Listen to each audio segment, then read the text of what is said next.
con la clase, si podemos, acabamos ahora mismo. Bien, entonces como habíamos visto en la parte de cardiovascular, entonces siempre va a haber una respuesta de los componentes de los órganos frente a cualquier agente injuriante, sea este biológico, físico, químico o traumático, ¿no? Entonces, en este caso, nosotros tenemos que remitirnos a las estructuras anatómicas e histológicas que tiene los riñones. Entonces, cuando estamos hablando de los corpúsculos renales, ¿ah? Vamos a hablar del volumen del ovillo glomerular, ahí podemos encontrar un aumento o una disminución de ese volumen del ovillo. Entonces, cuando vimos esas imágenes que prácticamente desaparecía el glomérulo, ahí nosotros dijimos que era un problema crónico, o sea, una glomerulonefritis crónica, ¿verdad? Entonces, cuando es aguda, lógicamente todavía nosotros observamos el glomérulo. Entonces puede estar aumentado por aumento de células o disminuido y eso podría deberse a una atrofia o a una esclerosis. Cuando hablamos del aumento de la celularidad, cuando hicimos la anterior clasificación, lógicamente que nosotros hablamos de proliferación de células que no son propias del glomérulo. Entonces ahí nosotros vamos a encontrar células endoteliales, epiteliales, mesangiales, que estas generalmente vienen por descamación de las paredes del glomérulo. Entonces cuando hay una necrosis, cuando hay una muerte celular, en cualquier órgano que suceda esto, después hay una descamación de esas células. Y cuando hay esa descamación, recién los elementos que fagocitan pueden recién fagocitar. Entonces ahí tenemos los neutrófilos que también fagocitan, pero más específicamente los macrófagos están ahí para fagocitar. Pero también podemos tener células inflamatorias. Entonces, en los casos agudos, nosotros tenemos células inflamatorias y estas células inflamatorias, lógicamente, que van a estar también dependiendo de el agente biológico que esté causando cualquier o cualquier agente que esté causando ese cuadro. ¿Ya? Entonces, si es biológico, lógicamente, si es un problema de bacterias, pues nosotros encontraremos mayor cantidad de neutrófilos, o si son virus de linfocitos, o si hay algún problema alérgico o parasitario, encontraremos mayor cantidad de eosinófilos. ¿No? Entonces, vamos a ir viendo cuál es el agente para ese tipo. Entonces, cuando hablamos de proliferación de ese tipo de células, o sea, todas estas células que acabamos de hablar, endoteliales, epiteliales, mesangiales y células inflamatorias, lo vamos a ver dentro del glomérulo. Entonces, fíjense, toda esta celularidad que estamos observando adentro no es propia del glomérulo renal, sino que está porque hay una patología dentro de eso. Entonces, proliferación mesangial, miren, estas células, las más grandes que estamos observando aquí, son células del mesangio que fueron prácticamente descamadas de las paredes. Entonces, ahí células inflamatorias, todas estas células redondas, estas que estamos marcando aquí, son células inflamatorias. Entonces, ahí moviendo el micrométrico, nosotros podemos definir qué tipo de células son. Observamos también una gran cantidad de fibrina aquí, en el espacio de Bowman, que es este. Entonces, esta fibrina, en cualquier órgano, en la presencia de fibrina, dijimos que denota la presencia de una infección. Aparte de las células inflamatorias, vamos a observar también fibrina por ese tipo de infecciones. Entonces ahí claramente mostramos una atrofia del glomérulo. Estos son cuadros ya crónicos. Deberíamos tener el glomérulo lleno dentro del espacio glomerular que estamos observando. Sin embargo, solamente estamos observando prácticamente un apéndice de ese glomérulo por la atrofia que estamos viendo. ¿Qué más observamos aquí? Observamos edema. En estos otros espacios glomerulares donde ya desapareció el glomérulo, observamos también líquidos, al igual que en este, observamos líquidos, y a eso conocemos como edema. ¿Sí? Algún tipo de hialinosis y fibrosis al mismo tiempo. Aquí estamos observando fibrosis y hialinosis al medio. Dentro de la membrana de filtración podemos observar algún caso de engrosamientos de la membrana basal, tumefacción endotelial, tumefacción epitelial, o sea, del epitelio visceral, y depósitos de inmunocomplejos. ¿Ah? Estos inmunocomplejos son los que dijimos que cuando hay una reacción antígeno-anticuerpo, como producto tenemos un complemento. Entonces, a eso nos estamos refiriendo cuando hablamos de depósitos de inmunocomplejos. Ahí generalmente esos inmunocomplejos, cuando hacemos alguna coloración específica, ya nosotros lo observamos de otro color, eso es lo que estamos observando a este nivel. Y también observamos un engrosamiento, ¿ya? De la membrana basal. Esos son los inmunocomplejos. Les comentaba alguna vez que el montaje de la lámina es muy similar para las láminas que nosotros utilizamos con coloraciones de hematoxilina y eosina. Simplemente esta es una prueba de HI, de inmunofluorescencia.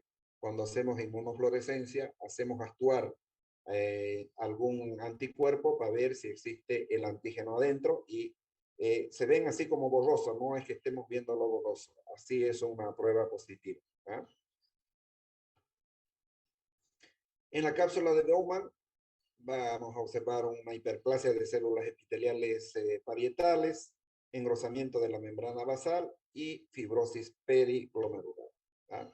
Entonces, miren, ahí estamos observando una fibrosis y el engrosamiento de la membrana que acabamos de hablar. ¿Listo? Entonces, ahí está. ¿Ok? En el mesangio del corpúsculo renal podemos observar hiperplasia. No se olviden que hipertrofia es el aumento del tamaño de una célula. E hiperplasia es el aumento del volumen, pero por división celular. Entonces también vamos a encontrar un aumento de la matriz mesangial, esclerosis y depósitos de sustancias hialinas y mieloides. ¿Okay? Entonces eso es lo que estamos observando a este nivel. ¿No? Siempre vamos a encontrar un aumento de la matriz y dentro las otras sustancias. Ahí observamos más claramente la hialinosis segmental glomerular, pero también aquí observamos una atrofia del glomérulo. ¿Ya? Depósitos de sustancias amiloides dentro del glomérulo. Aquí también observamos claramente. Esto es un edema. Y en los capilares del corpúsculo renal podemos observar tumefacción endotelial, cuerpos de inclusión, trombos y émbolos bacterianos. Cuando observamos cuerpos de inclusión dentro de las células, principalmente en el núcleo, se ven como un puntito, eso se tiene que ver moviendo el micrométrico, también denota la presencia de algún virus, aparte de que nosotros podemos encontrar células linfocitos, perdón, en gran cantidad, pero si encontramos cuerpos de inclusión, también podemos reforzar que podría ser la causa de un virus. ¿Tá? Entonces, ahí estamos observando esos émbolos, ¿tá? Émbolos bacterianos, ahí, además aquí. Bueno, en los túbulos dentro del epitelio vamos a observar hiperplasia, hipertrofia, o sea, aumento del volumen, tanto por división celular como por aumento del tamaño.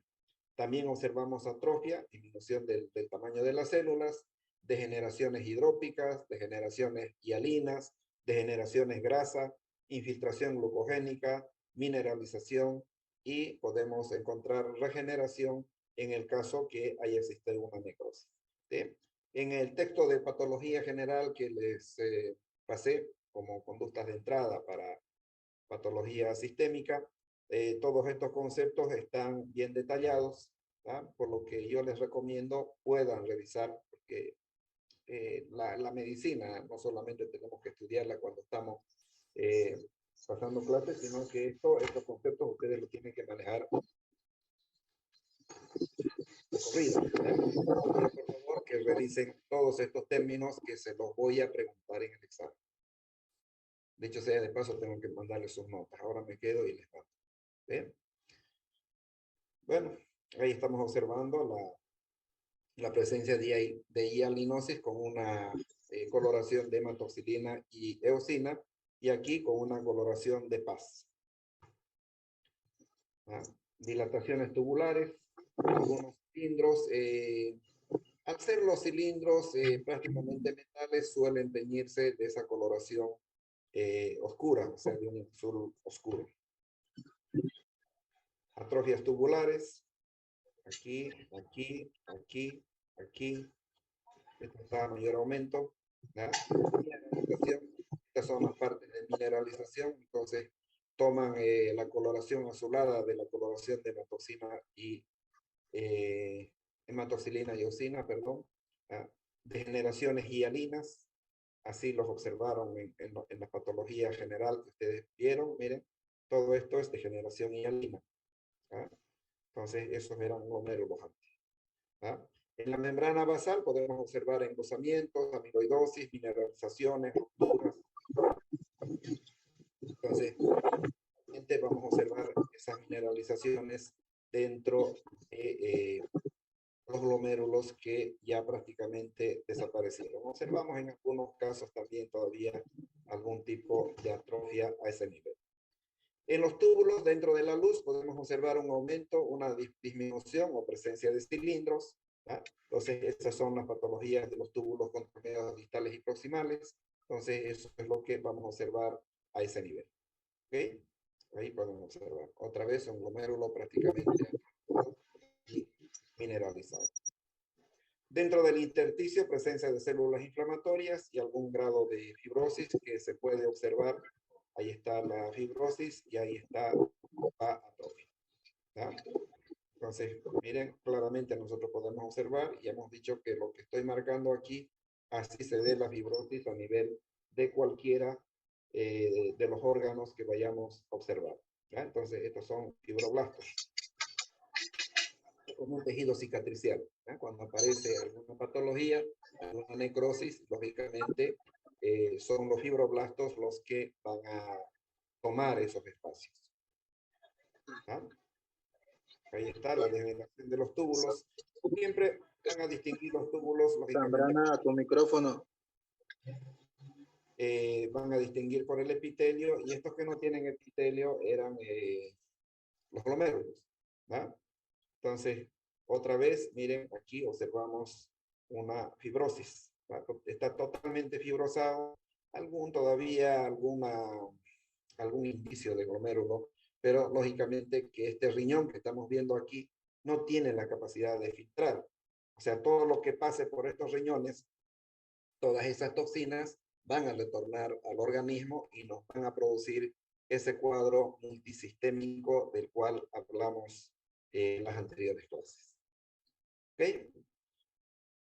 Bueno, ¿cuáles son los agentes etiológicos? Solamente los vamos a nombrar porque ustedes en bacteriología, lógicamente que los estudiaron, cada uno de ellos además sabe las características. ¿Ok? Cuando hablamos de una pielonefritis, podemos encontrar cualquiera de estos o algunos, o sea, varios de ellos. ¿Ya? No siempre en un tipo de enfermedad bacteriana es un solo el agente. Generalmente comienza con un virus que puede ser un agente primario y pues, después una bacteria. Pero como nosotros hablamos que esto puede ser, o sea, la infección puede ser descendente o ascendente, en este caso las bacterias o virus llegan a través de la sangre cuando es descendente, y cuando hay una contaminación, principalmente una enfermedad de transmisión sexual, que generalmente son bacterias o son parásitos, o son hongos, eso viene de forma ascendente. Entonces va a ingresar primero a la uretra y puede llegar hasta los riñones.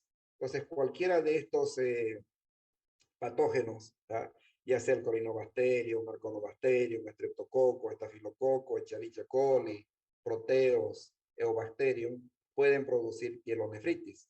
Y cuando ya hablamos de la producción de nefritis embólica supurativa, o sea, con la presencia de pus, ya hablamos del Arconobacterium piógenes, streptococos, actinobacillus, principalmente en los caballos, Erysipelotrix, Corinobacterium. Entonces, estos son bacterias que producen mayor cantidad de émbolos, y esos émbolos generalmente son producidos por material purulento. aprovecho para no llamarles la atención ni nada. Ustedes se supone que en bacteriología, virología, parasitología escribieron estos nombres, ¿verdad? Los tenemos que saber escribir bien, pero a veces noto que ni siquiera pueden pronunciarlos. Entonces eso no puede pasar en un estudiante de último curso de medicina. Ya les dije, ustedes son estudiantes de último curso de medicina. Cuando les pido que en el examen que me pongan 5 bacterias o 5 virus o 5 parásitos que ataquen a cualquiera de estos sistemas, me doy cuenta que o no escribieron, de repente ahora ya con lo virtual no escribimos, ¿verdad? Pero como médicos tenemos que saber escribir, ¿verdad? Y poder pronunciarlo por lo menos, porque le pelamos mucho en esos temas, ¿verdad? Entonces esas cositas, por el bien de todos, vayamos corrigiéndolas. ¿Ok? Las nefritis intersticiales no supurativas en bovinos, los agentes principales es la Escherichia coli, la salmonela, la brucela, la leptospira y algunos virus como el herpes virus que produce la fiebre catarral maligna.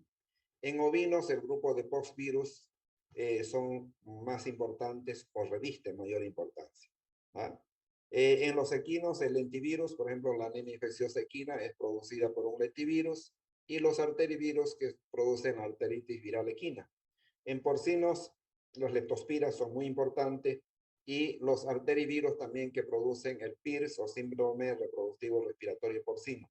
¿Ah? Entonces son enfermedades que están vigentes, son enfermedades que están en el medio y nosotros tenemos que saber, además de todo lo que es la patogenia, cómo entra, qué es lo que produce, seguramente lo vieron en bacteriología, tenemos que saber escribirlo y pronunciarlo bien. ¿Ok? En caninos, las leptospiras son las más importantes, hablamos de leptospiras especies, por eso unas son las que atacan a los bovinos, otros a los caninos, ¿verdad? El herpes virus, adenovirus, que es la que produce la hepatitis infecciosa, y en los felinos, perdón, los coronavirus son mucho más importantes que en caninos, porque estos son las que producen las famosas peritonitis infecciosas felinas, ¿no? Esto, para los que trabajan en clínica o los que piensan trabajar en clínica, pues esto va a ser el pan de cada día. Entonces, tenemos que saber, además de todo lo que es las características de esa bacteria, poder saber su tratamiento. Porque si nosotros no conocemos al enemigo, ¿cómo lo vamos a combatir? Los veterinarios combatimos bacterias, combatimos virus, combatimos parásitos. Bueno, entonces, lo primero es saber cuál es el enemigo y después hacer una estrategia de combate. ¿Ya? Bueno, ahí así se ve un riñón con una nefritis intersticial crónica. Miren, ahí observamos algunas áreas ya con material purulento. Normalmente les comentaba en la anterior clase que cuando uno hace primero un corte en la cápsula, esa cápsula no debía retraerse completamente, ¿verdad? Entonces, tiene que tener tenemos que hacer alguna presión para sacar la cápsula del riñón. Pero en estos casos, cuando observamos una nefritis como lo que estamos observando, al momento de hacer el corte, la cápsula se retrae, ¿verdad? Completamente. ¿Listo? Hasta los cálices. Entonces, miren, ahí está la zona medular, ¿verdad? Totalmente dañada. Estamos observando la presencia de material purulento y también la zona cortical que prácticamente no responde a la anatomía que nosotros estudiamos. ¿Ah? Esa es una nefritis intersticial multifocal. Cuando hablamos de multifocal, estamos hablando de estos puntos blancos que estamos viendo, ¿verdad? Entonces, por eso decimos que es multifocal. Este es un riñón de rumiante, ¿verdad? Esa es la forma del riñón de rumiante. Entonces, miren, todo esto, observamos una nefritis, o sea, una inflamación del intersticio, ¿verdad? Pero es multifocal, se encuentra en los diferentes lóbulos. Si nosotros hacemos un corte, lógicamente vamos a encontrar gran cantidad, miren ahí, de células inflamatorias, ¿verdad? Que denotan que cuando es macroscópicamente observamos esto. Y cuando es microscópicamente, esos puntitos blancos son estas cosas que estamos viendo aquí, ¿verdad? Entonces, la presencia de exudado inflamatorio. A mayor aumento, miren, ahí no hay cómo, digamos que no.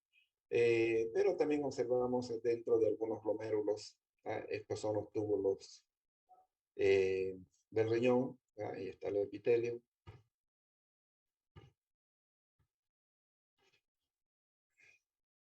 Y bueno, ahí observamos algún grado de necrosis tubular aguda, isquemia, observen, miren. ¿Ya? Entonces, esto es un riñón nefrotóxico, o sea, este riñón prácticamente no funcionó y bueno, se le causó una cierta toxicidad por el uso por el mal uso, podríamos decir, de antibióticos, sulfas o definitivamente de algunas sustancias exógenas que ingresaron al organismo y causaron esos daños. Ah, bueno, esa es una célula normal, hay una necrosis tóxica y al terminar, o podemos hacer una regeneración o definitivamente una necrosis. ¿Ya? Y en la necrosis tubular, exactamente lo mismo, vamos a observar en estos casos, al haber una muerte y una descamación, vamos a observar una fibrosis. Hasta ahí va a ser el examen de renal. ¿Alguna pregunta?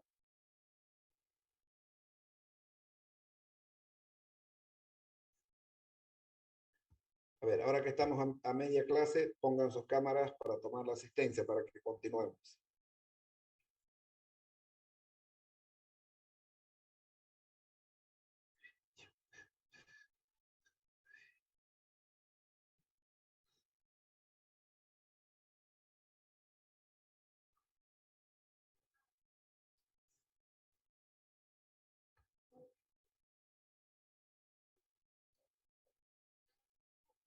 Sus cámaras, de los que faltan, después están escribiendo, ¿no? Estaba ahí, yo también, Ya está, como si, doctor. como si la cámara los borrara después a ustedes, ¿no?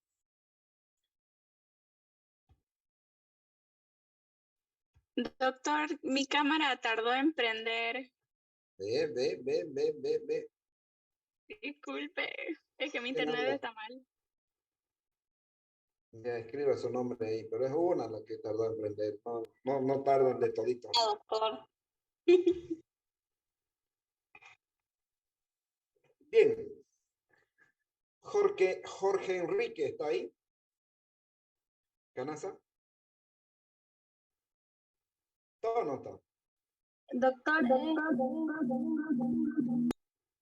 Dígame. ¿Está Canasa? doctor, es mi cámara. Aquí estoy desde otro dispositivo de la computadora. Ah, ya, perfecto. Pero a ver, ya que contestó la dueña del dispositivo, ¿qué función cumple el sistema respiratorio?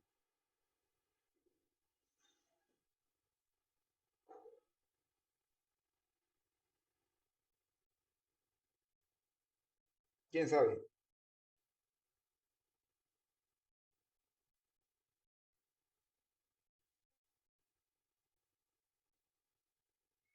¿Quién sabe? ¿No es la de transportar oxígeno al pulmón, doctor? O sea, transportar oxígeno. ¿Cómo es eso? A ver, corrija. De la sangre al pulmón, por decir, doctor. La entrada de oxígeno a nuestros cuerpos. El intercambio de los gases, doctor. ¿Cómo es eso? A ver, aclaren. ¿Quién puede aclarar mejor ese concepto?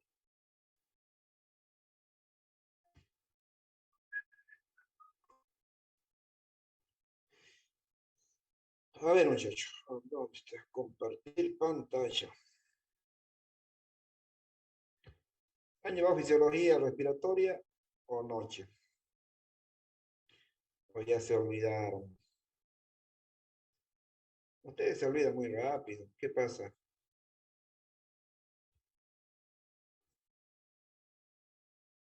Muy grande, ¿no?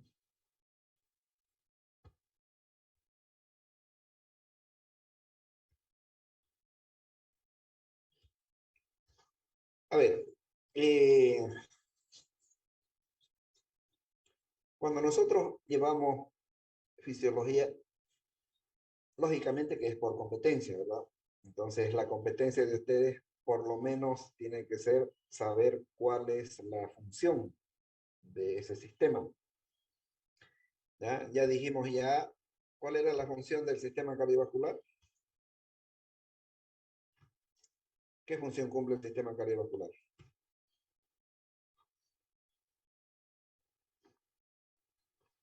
¿Ah? A ver. Bombear a los pulmones. Bombear sangre a los pulmones. ¿Para qué? Ya, si quieren pongamos así, bombear sangre sin oxígeno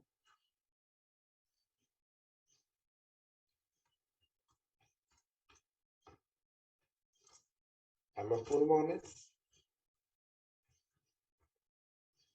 ¿Y qué más sería? Bombear sangre, si quieren utilizar el término bombear. Vale, sirve un poco. Sangre oxigenada al resto del organismo, ¿verdad? O sea, a todo el organismo, si quieren.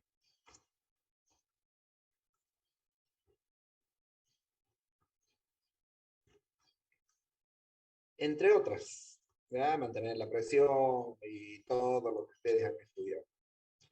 Cuando hablamos del sistema renal, ¿cuál era la función? ¿Cuál es su función de los riñones? Expulsar toxinas. Filtración, doctor. ¿Ya? Filtrar toxinas.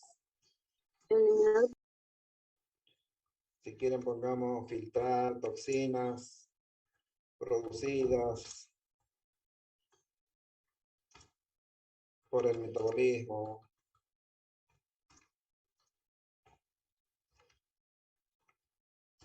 intermedio. Si quieren. Es la más importante. ¿Ya? Ahora, cuando hablamos del sistema respiratorio, ¿cuál es la función?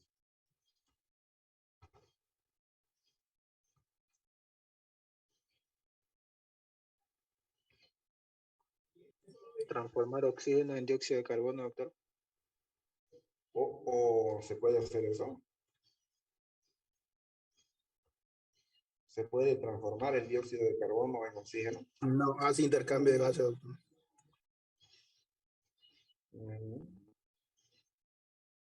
¿Ya? Eso se llama hematosis, ¿no? ¿Qué entienden ustedes por hematosis? Oxigenación de la sangre, doctor. ¿Mm?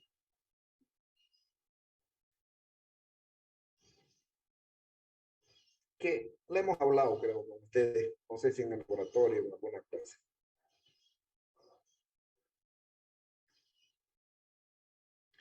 ¿Qué entendemos por hematosis? Que en este momento todos estamos haciendo, ¿verdad? Miren. Y ese oxígeno ya está en la sangre. Y cuando hago, el dióxido de carbono ya está afuera. Entonces, todos estamos haciendo una hematosis. ¿Cómo se produce? ¿Para qué sirve la hematosis? ¿Ve? Un poco de... ¿Oxigenar la sangre? ¿Ya? ¿Y cómo se produce eso? La sangre llega a los capilares alveolares, creo, y ahí hacen intercambio de dióxido de carbono por oxígeno. Okay. A ver, si nosotros hablamos del sistema respiratorio, y voy a poner aquí 1, 2, 3, 4, y bueno, vamos a ir poniendo lo que ustedes quieran.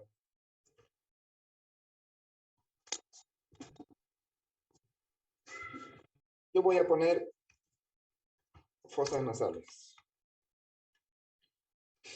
Estas. Después de las fosas nasales que vienen, en orden anatómico. Yo lo que ustedes escriban, perdón, lo que ustedes me digan, yo voy a escribir. Ya, aquí están las fosas nasales. Después de las fosas nasales, ¿qué viene?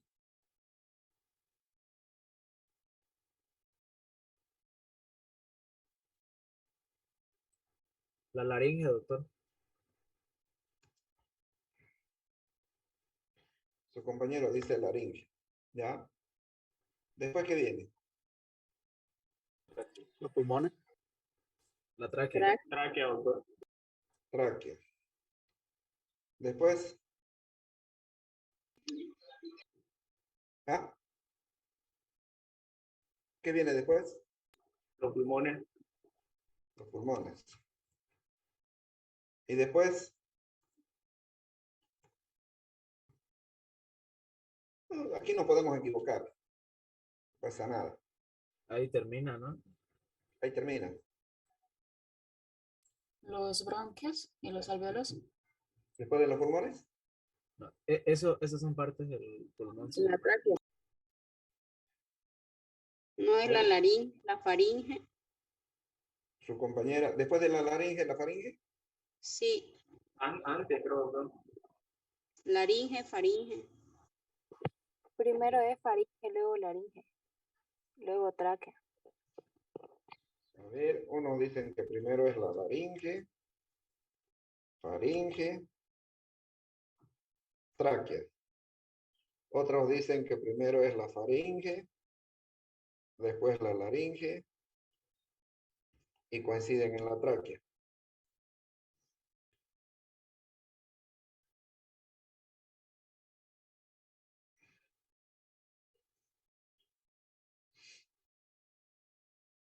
¿Cómo es?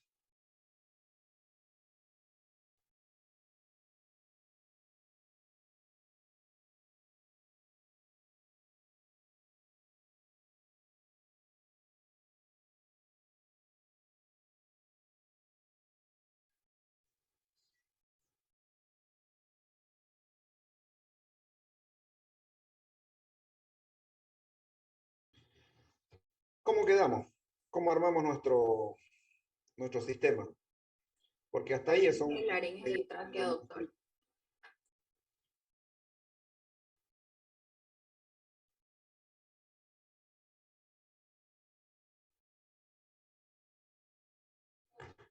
¿Va la laringe y la faringe o va una sola?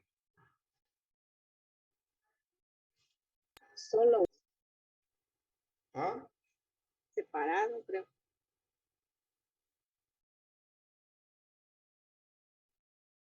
¿Cómo es la cosa al final?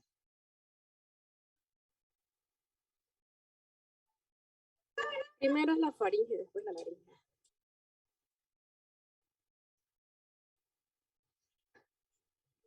Pero, mire, primero analicemos estos 4 que ustedes dijeron y después vamos a dilucidar aquí. Si el aire entra por las fosas nasales y la laringe o faringe, como ustedes dicen, está aquí más o menos. Si fuese esta anatomía, yo al hacer esto, automáticamente tendría que hacer así más o menos. Porque estaría entrando el aire frío y chocando con la laringe o la faringe, hasta que definamos cuál es, o son las dos. Faringe. La faringe está en la garganta, ¿verdad?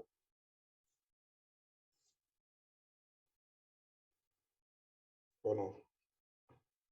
Entonces chocaría con la faringe y me haría toser. O sea, todos viviríamos tosiendo. Y peor la gente que vive en climas fríos. Porque si entra el aire frío, va a chocar con la faringe, o sea, en la garganta, y van a empezar a toser.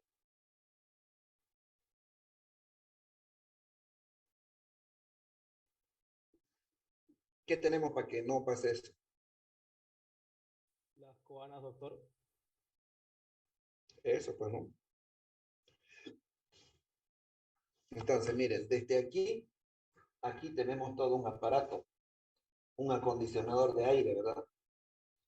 Entonces, ¿cuál es la función de esas coanas que dice su compañero? Si quieren, llamémoslas coanas.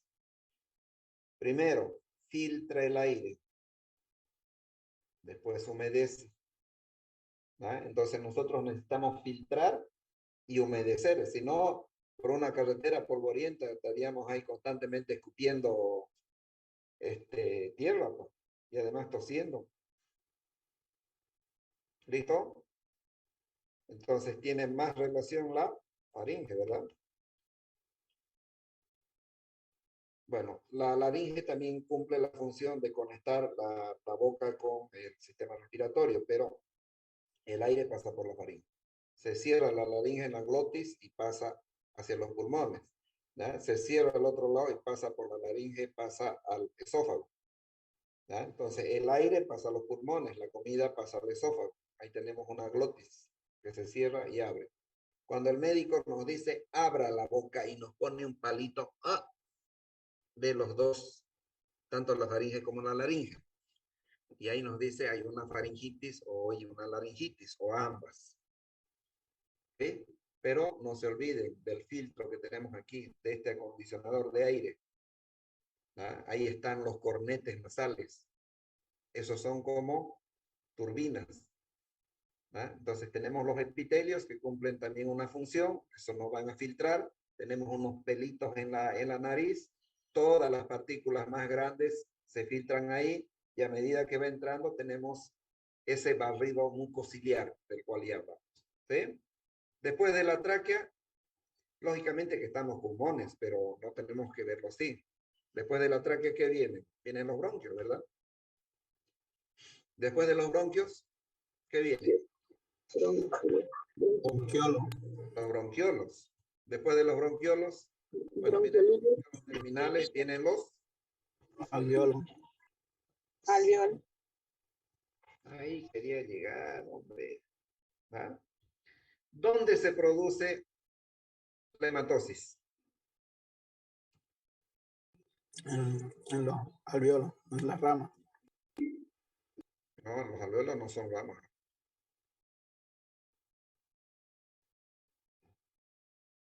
Miren, si nosotros tendríamos que dibujar algo,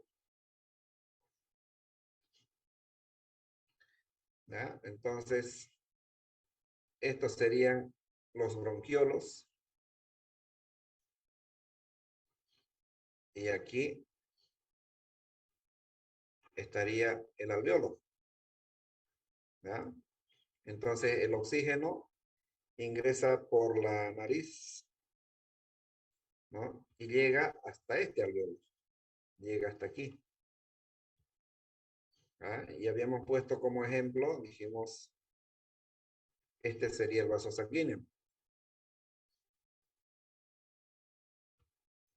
¿Ah? Entonces nosotros queremos que este oxígeno pase aquí. Ay, caramba, ¿qué he hecho?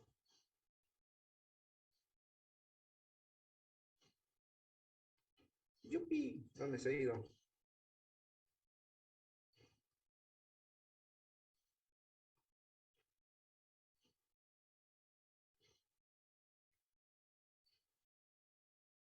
Aquí. ¿Ya? Y en la sangre hay glóbulos rojos que tienen dióxido de carbono y ese dióxido de carbono tiene que pasar aquí. ¿Ya? Ese es el intercambio que ustedes están hablando. El oxígeno va a pasar a la sangre y los glóbulos rojos lo van a llevar hasta el ventrículo izquierdo y el ventrículo izquierdo va a bombear esa sangre oxigenada al resto del organismo. Pero el dióxido de carbono lo vamos a eliminar a través de las fosas nasales. ¿Ya? Entonces, cuando hago este oxígeno está pasando aquí. Cuando hago este dióxido lo estoy eliminando. ¿Ah? Ahí venía el comentario. ¿Qué hago yo cuando... Y en esto tenemos que ser conscientes. Cuando hago esto.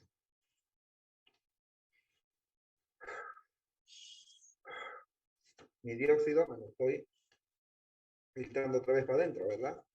Entonces, ¿qué hicieron los médicos? Dijeron, bueno, usamos esto y nos salvamos. Pero también los que están enfermos los condenamos. ¿Ah? Entonces, los enfermos se los seguían filtrando los virus para adentro con el dióxido de carbono, que es tóxico. Si nosotros utilizamos mascarillas que no tengan buenos filtros, el dióxido va a volver, y este pH que era ligeramente alcalino se va a convertir también en ligeramente ácido. Y las bacterias y los virus se proliferan de mejor forma en pH ligeramente ácidos, ¿ya? Entonces, en pH alcalinos les cuesta más proliferarse.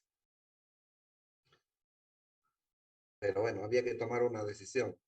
Salvar a lo que nos salvamos a través de esto, y eso tuvo su efecto, ¿verdad? Entonces, nos logró salvar esto, a muchos, a millones. También se murieron más de 4 millones. ¿Cómo es al final? ¿Cómo pasa esto? ¿Cómo pasa esto aquí y esto allá? ¿Cómo pasa el oxígeno del alveolo? Este es el alveolo. A la sangre.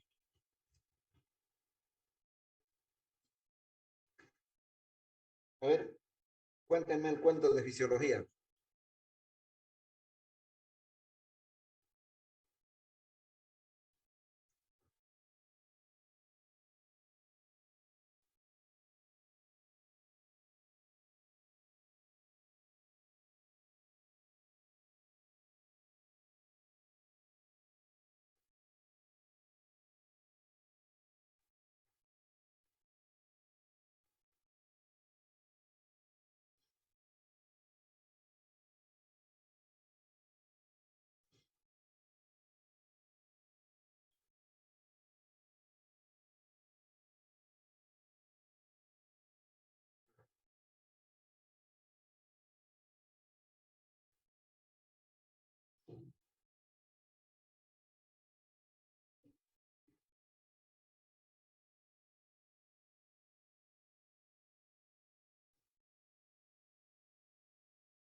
¿Cómo es la cosa? Bueno, ya les dije que fisiología viene de física. O sea, lo correcto es que ustedes tengan que saber qué cantidad de oxígeno entra, sacar unos cálculos y todo eso, pero no vamos a llegar a tanto. Solamente lleguemos a lo más básico, a lo básico del básico. Cómo pasa el oxígeno a la sangre y cómo pasa el dióxido allá. Pusimos un ejemplo en una puerta. Doctor, ¿no es por la inspiración y la expiración?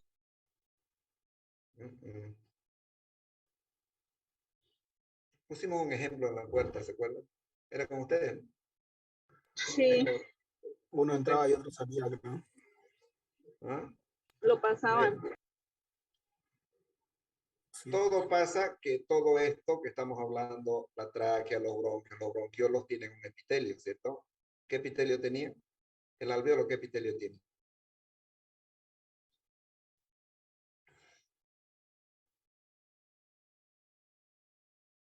Cilíndrico, ciliado. El alveolo. Simple. Sí. Plano, simple. Un epitelio simple, ¿no? ¿Qué más hay dentro del alveolo? ¿Qué otras cosas hay? Aquí dijimos que habían células especializadas, ¿cierto? Los neumocitos del tipo 1, los neumocitos del tipo 2 están aquí, en este alveolo, que es exactamente igual que un globito de carnaval. Entonces, esos alveolos, millones de alveolos, cuando agarramos el globito, hacemos... Entonces, eso se está inflando y desinflando, ¿ya? Cuando hay alguna patología, ¿ya? Cuando aquí ingresan los virus o las bacterias, rebasan estas barreras, hemos hablado de barreras, que nosotros tenemos barreras específicas, barreras inespecíficas, ¿ya? Entonces, las inespecíficas son los epitelios. Entonces, ahí tenemos un barrido, dijimos un barrido mucociliar. Entonces, esos cilios se están moviendo constantemente cuando hay, además tienen unas células caliciformes, las demás arriba. Cuando hay algún agente extraño, esas células caliciformes producen moco, se lo atrapa y se lo zapa hasta la glotis, y cuando llega a la glotis estornudamos, ¿tá? Eso es fisiológicamente, ¿tá? Pero cuando esa barrera inespecífica es vencida, ese patógeno, ¿ah? A ver, ¿cómo lo vamos a poner? Pongámosle otro color feo, un negro ahí. ¿Ah? Entonces, esta bacteria llega hasta aquí. ¿Sí? ¿Qué hace ello? Destruye todo este epitelio. ¿Ah? Entonces, aquí hemos dicho que hay las células, los neumocitos del tipo 1. Los neumocitos del tipo 1 son esa barrera aire-sangre que llamamos. Entonces, tómale el oxígeno, el neumocito del tipo 1 lo toma de aquí, lo pasa a la sangre, agarra el dióxido y lo pasa al alveolo. Eso es fisiológico. Pero cuando llega un virus como este, cuando acordamos esto, ya sean virus o bacterias, ¿verdad? Todas esas células que están recubriendo ese alveolo, ¿verdad? Se mueren y se descaman. Entonces, ¿qué pasa? Ese alveolo lo vamos a ver así, como este, así, colapsado, como un globito desinflado. ¿Qué pasó? Que dentro de esto habían los neumocitos del tipo 2 que producen un surfactante, un tipo lubricante que le permite al globito inflarse y desinflarse. ¿Verdad? Como ya no hay surfactante, ¡pum!, colapsó. Eso se llama atelestasia. ¿Verdad? Entonces, a medida que vaya avanzando esa atelestasia, la persona o el animal no puede respirar, entonces le falta el oxígeno. ¿Qué tienen que hacer? Entubarlo, ¿verdad? Forzar que entre el aire. Entonces, cualquier agente injuriante que entra al sistema respiratorio va a hacer eso. Entonces, la función del sistema respiratorio es la hematosis, el intercambio de oxígeno con dióxido de carbono. Eliminamos este dióxido de carbono, que es una sustancia tóxica a través del sistema respiratorio, e introducimos oxígeno a la sangre. Y a través de la sangre distribuimos el oxígeno a todos los órganos, a todos los tejidos y a todas las células. Célula que no recibe oxígeno se muere, se necrosa. ¿Ah? Medio minuto que no llegue sangre al cerebro, vamos a tener una muerte cerebral. ¿Ah? Entonces eso es muy importante. ¿Ok? Entonces para eso sirve el sistema respiratorio, del cual ahora nosotros vamos a hablar de su patología, o sea, de las patologías del sistema respiratorio. Primero, conocer la anatomía. Así es la anatomía.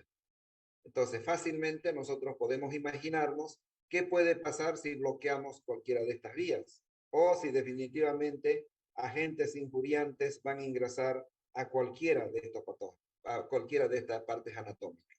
¿Ah? Entonces, iremos diciendo nosotros si hay una inflamación de la faringe, será una faringitis, traqueitis si es de la tráquea, bronquitis, bronquiolitis, y lógicamente de los alveolos, ya lo que va a pasar en esa alveolitis es que los alveolos van a colapsar y nosotros vamos a conocer esa patología como atelestasia. ¿Ok? Entonces, un pulmón atelestásico no puede oxigenar. Ya en el caso del COVID, les hacían un análisis y les decían, mire, pucha, hay un 10 o 20% de sus pulmones que ya no funcionan. ¿Qué querían decirle? Anatómicamente que había una atelestasia. O sea que los alveolos habían colapsado, que no eran capaces de hacer esa hematosis. ¿Ah? ¿Qué presenta un animal con hematosis? Lógicamente, respiración superficial. ¿Ah? ¿Qué más? Si nosotros lo forzamos a hacer algún ejercicio, se nos van a poner azules. Esto se llama cianosis. La falta de oxígeno a nivel de los tejidos, ¿ah?, o un mayor requerimiento de oxígeno a nivel de los tejidos se manifiesta con cianosis. ¿Ah? El animal se pone azul. ¿Okay? Hablamos de eso cuando hablamos, por ejemplo, de las patologías del corazón. ¿Ah? Cuando hablamos de ese foramen ovalo botal, entonces la sangre oxigenada estaba circulando entre el corazón y los pulmones, pero lastimosamente no iba al resto del organismo. Entonces, ¿qué pasa con el resto del organismo? Lógicamente, presenta cianosis. ¿Estamos?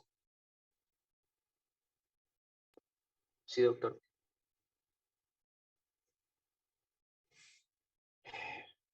¿Cuántos litros de oxígeno entran a los pulmones? ¿O cómo sabemos eso? ¿Saben?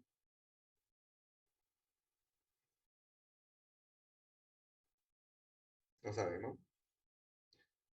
Bueno, vamos con lo más básico.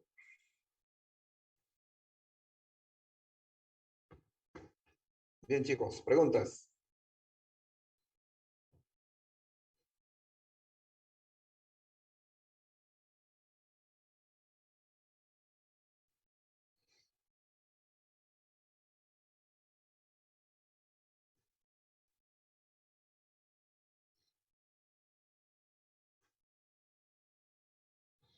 Bien, ahí quedemos. Mañana los espero, así como hicimos la distribución, directamente aquí en la facultad. ¿Ya? Está bien, doctor, gracias. Sí, doctor. Hasta Nos mañana. vemos. Chao, chicos. Hasta luego, doctor. Nuevo doctor.